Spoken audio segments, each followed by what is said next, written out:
Hello students, आज हम लोग का टॉपिक है potential energy of electric dipole in uniform electric field. Means uniform electric field E में एक डाइपोल रखा हुआ है जिसका पोटेंशियल एनर्जी हमको मेजर करना है कि पोटेंशियल एनर्जी क्या होगा। तो हम पहले बता दें कि पोटेंशियल एनर्जी होता क्या है। तो किसी भी डाइपोल को इलेक्ट्रिक फील्ड के परपेंडिकुलर स्टेट, ये इलेक्ट्रिक फील्ड का डायरेक्शन इधर है, इसके नॉर्मल स्टेट मतलब परपेंडिकुलर डायरेक्शन से गिवन डायरेक्शन तक लाने में जो वर्क होगा वही वर्क डन पोटेंशियल एनर्जी कहलाता है। तो पहले हम लोग डाइपोल के पोटेंशियल एनर्जी का डिफिनेशन लिख दें। डिफिनेशन में लिखेंगे inside electric field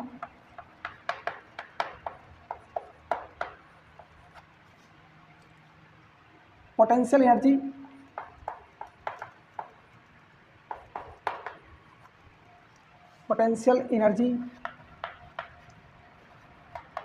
of an electric dipole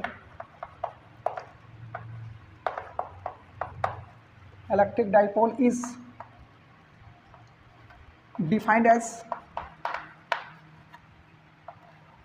work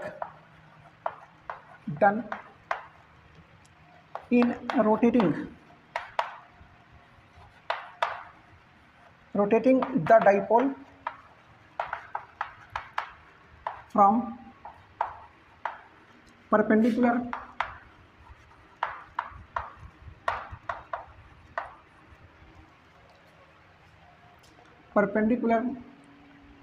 direction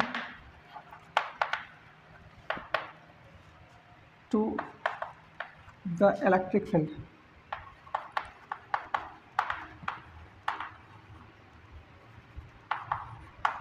To the given direction. Potential energy निकालने के लिए हमको वर्क डन निकालना होगा और वर्क डन के लिए हमको टॉर्क चाहिए। तो पहले हम लिखेंगे कि इस पर टॉर्क कितना लगता है। इस दोनों फोर्स के कारण इस डाइपोल पर एक कपल लगता है, उस कपल का मोमेंट टॉर्क कहलाता है और उस टॉर्क का वैल्यू होता है, बताए थे पीछे कि tau equal to p sine theta. अगर डाइपोल को इलेक्ट्रिक फील्ड से थीटा एंगल पर रखा जाए, इलेक्ट्रिक फील्ड का वैल्यू अगर ई है और डाइपोल का डाइपोल मोमेंट अगर पी है, डाइपोल मोमेंट और इलेक्ट्रिक फील्ड के बीच का एंगल अगर थीटा हो तो उस पर जो टॉर्क लगता है उसका वैल्यू होता है tau equal to p sine theta. अब हमको निकालना है कि इसको 90 डिग्री से थीटा डिग्री तक रोटेट करने में वर्क कितना होगा। तो ये देख रहे हैं कि टॉर्क जो है वो वेरिएबल है। तो वेरिएबल टॉर्क के कारण वर्क निकालने के लिए हम बताए थे कि पहले small angular displacement D theta में वर्क निकालेंगे, तब उसको इंटीग्रेट करेंगे तो टोटल डिस्प्लेसमेंट में वर्क मिल जाएगा। तो हम लोग देखेंगे कि इसको अगर स्मॉल एंगल डी थीटा पर रोटेट किया जाए तो कितना वर्क होगा। तो लिखेंगे कि work done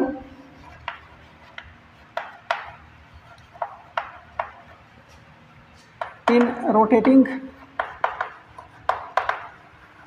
the dipole at a small angle d theta will be, पहले d थीटा पर वर्क डन निकालेंगे, will be dw equal to tau into D theta. Small angle D theta पर रोटेट करने में वर्क निकालेंगे तो tau into D theta. Tau का value यहाँ से रख देंगे हम P sine theta into D theta. यह हो गया डी डब्ल्यू, यह हो गया स्मॉल एंगल डी थीटा पर रोटेट करने में वर्क डन। अब 90 से थीटा तक रोटेट करने में वर्क हमको निकालना है तो इसको इंटीग्रेट करेंगे। तो लिखेंगे हम लोग work done in rotating the dipole from 90 degree to theta degree will be W equal to, इसी को हम इंटीग्रेट करेंगे, P sine theta D theta को इंटीग्रेट कर देंगे, P sine theta D theta, और लिमिट देंगे 90 टू थीटा। इस इंटीग्रेशन को तोड़ लेंगे, वर्क डन निकल जाएगा, जो वर्क डन निकलेगा वही इसका पोटेंशियल एनर्जी हो जाएगा। इसको जब हम सॉल्व करें तो हमको मिलेगा, इसका इंटीग्रेशन होगा, पी बाहर आएगा, साइन थीटा डी थीटा का इंटीग्रेशन होता है माइनस कॉस थीटा, यहाँ लिखेंगे 90 डिग्री टू थीटा। इसको जब हम सॉल्व करें हो जाएगा माइनस पी, माइनस को बाहर निकाल दिए, एक बार थीटा का वैल्यू थीटा रखाएगा तो हो गया cos theta minus cos 90 degree. Cos 90 का वैल्यू 0 होता है, therefore W equal to minus P cos theta, और जो वर्क डन होता है वही पोटेंशियल एनर्जी होता है, तो लिखेंगे therefore potential energy of the dipole is U। Potential energy का सिंबल U होता है, U इक्वल टू जो वर्क निकला वही, तो माइनस पी कॉस थीटा। ये पोटेंशियल एनर्जी का फॉर्मूला हो गया। Potential energy of dipole in uniform electric field E is U equal to minus P cos theta, where P is dipole moment, E is electric field and theta is angle between dipole moment and electric field. इसको अगर vector form में लिखना चाहें तो लिख सकते हैं इन vector form, P E cos theta को लिख सकते हैं पी डॉट ई, तो वेक्टर फॉर्म में लिखा आएगा U equal to minus P dot E. Dipole moment vector होता है, इलेक्ट्रिक फील्ड भी वेक्टर होता है, और पोटेंशियल एनर्जी स्केलर होता है क्योंकि डॉट प्रोडक्ट में है, तो ये वेक्टर फॉर्म में लिखा गया पोटेंशियल एनर्जी का फॉर्मूला। अब इसमें दो स्पेशल केस होता है जिसको जानना जरूरी है। एक स्पेशल केस में है कि थीटा का वैल्यू जब 0 डिग्री हो तो क्या होगा, और एक होता है जब थीटा का वैल्यू 180 डिग्री होगा तो क्या होगा। तो हम लिखते हैं स्पेशल केस, केस वन में है कि when theta equal to 0 degree, theta 0 का मतलब हुआ कि P और E दोनों एक ही डायरेक्शन में है, मतलब dipole moment is parallel to electric field.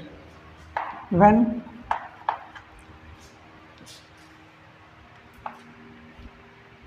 P is parallel to E, P जो है वह E के पैरेलल है, मतलब दोनों सेम डायरेक्शन में है। हम फिगर बना के दिखाते हैं।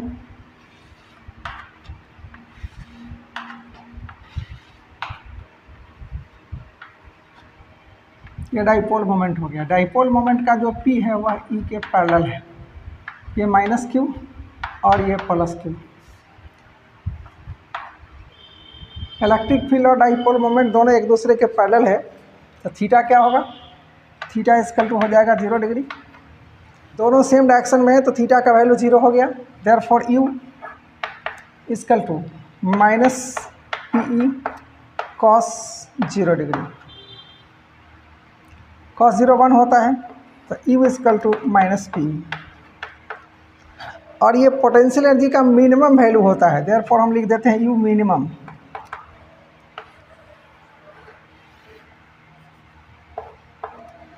पोटेंशियल एनर्जी का वैल्यू मिनिमम हो गया। पोटेंशियल एनर्जी मिनिमम तब होता है जब डाइपोल मोमेंट इलेक्ट्रिक फील्ड के पैरेलल होता है। इस स्टेट में डाइपोल पर टॉर्क 0 होगा, क्योंकि टॉर्क बराबर होता है P sine theta. Sine theta 0 है तो साइन 0 0 हो गया, तो टॉर्क 0 हो गया। और बताए थे कि यूनिफॉर्म इलेक्ट्रिक फील्ड में इलेक्ट्रिक डाइपोल पर नेट फोर्स भी 0 होता है, तो फोर्स भी 0 और टॉर्क भी 0, तो वो डाइपोल इक्विलिब्रियम में होगा। और पोटेंशियल एनर्जी मिनिमम है, इसलिए इस इक्विलिब्रियम को स्टेबल इक्विलिब्रियम कहा जाता है। मतलब इस केस में टॉर्क 0 है, फोर्स 0 है और पोटेंशियल एनर्जी मिनिमम है, इसलिए इसको कहा जाता है स्टेबल इक्विलिब्रियम। लिखेंगे in this state torque equal to 0, torque 0 होता है, and force equal to 0, force भी 0 होता है, net force F net equal to 0 होता है, and U equal to minimum होता है। यू का वैल्यू मिनिमम है, इसलिए इसको कहा जाता है, सो इट इज़ कॉल्ड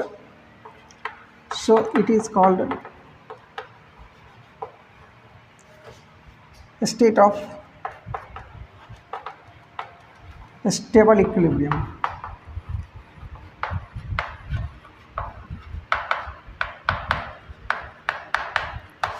इसको स्टेबल इक्विलिब्रियम का स्टेट कहा जाता है। जब डाइपोल मोमेंट इलेक्ट्रिक फील्ड के पैरेलल होता है तो इसको स्टेबल इक्विलिब्रियम का स्टेट कहा जाता है। और इसी का जस्ट अपोजिट है कि अगर डाइपोल मोमेंट उल्टा हो जाए फील्ड के तो निकालेंगे वो अनस्टेबल होगा। कैसे, हम दिखा रहे हैं। तो नेक्स्ट हम लिखेंगे special case 2।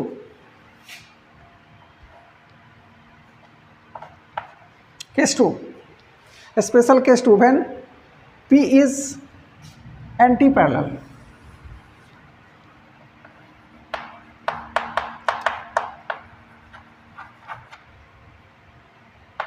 Anti parallel to E. Anti parallel means opposite direction में। अगर P का डायरेक्शन जो है वह इधर ना हो के इधर हो जाए, इधर हो जाएगा -q और इधर हो जाएगा +q, तो डाइपोल मोमेंट का डायरेक्शन इधर हो गया। अगर ऐसा हो, केस 2 में है कि when P is anti parallel to E। P का डायरेक्शन हो गया लेफ्ट में, E का डायरेक्शन हुआ राइट में, तो इसमें थीटा का भाई जो वैल्यू होगा वह 180 डिग्री हो जाएगा। Then theta equal to 180 degree. Therefore U equal to -PE cos 180 degree. cos 180 का वैल्यू -1 होता है तो माइनस माइनस प्लस हो जाएगा, इजकल टू PE। और इसमें U का वैल्यू मैक्सिमम होता है, इसलिए इसको लिखेंगे U max equal to PE।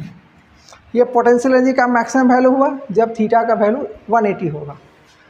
और इस स्टेट में भी टॉर्क 0 होगा, क्योंकि टॉ इजकल टू होता है PE साइन 180। साइन 180 का वैल्यू 0 होता है, और बताए थे नेट फोर्स भी 0 होता है, और पोटेंशियल एनर्जी इसमें मैक्सिमम हो गया, इसलिए इसको कहा जाता है state of unstable equilibrium. In this state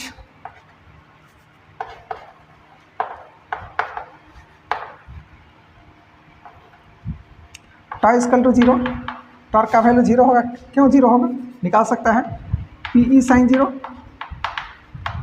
PE sine 180, sine 180 का वैल्यू 0 होता है, टॉर्क इजकल टू 0 हो गया। And F net equal to 0। बताए थे कि एक फोर्स इधर है दूसरा इधर है, दोनों अपोजिट में है, मैग्नीट्यूड सेम है, तो नेट फोर्स 0 हो गया। And U equal to maximum, U का वैल्यू मैक्सिमम है, इसलिए इसको कहा जाता है it is called state of unstable equilibrium. So it is called state of unstable equilibrium. State of unstable equilibrium. तो इसमें 2 स्पेशल केस है जिसको याद रखना जरूरी है। ये हो गया potential energy of dipole in uniform electric field. ठीक है, थैंक यू।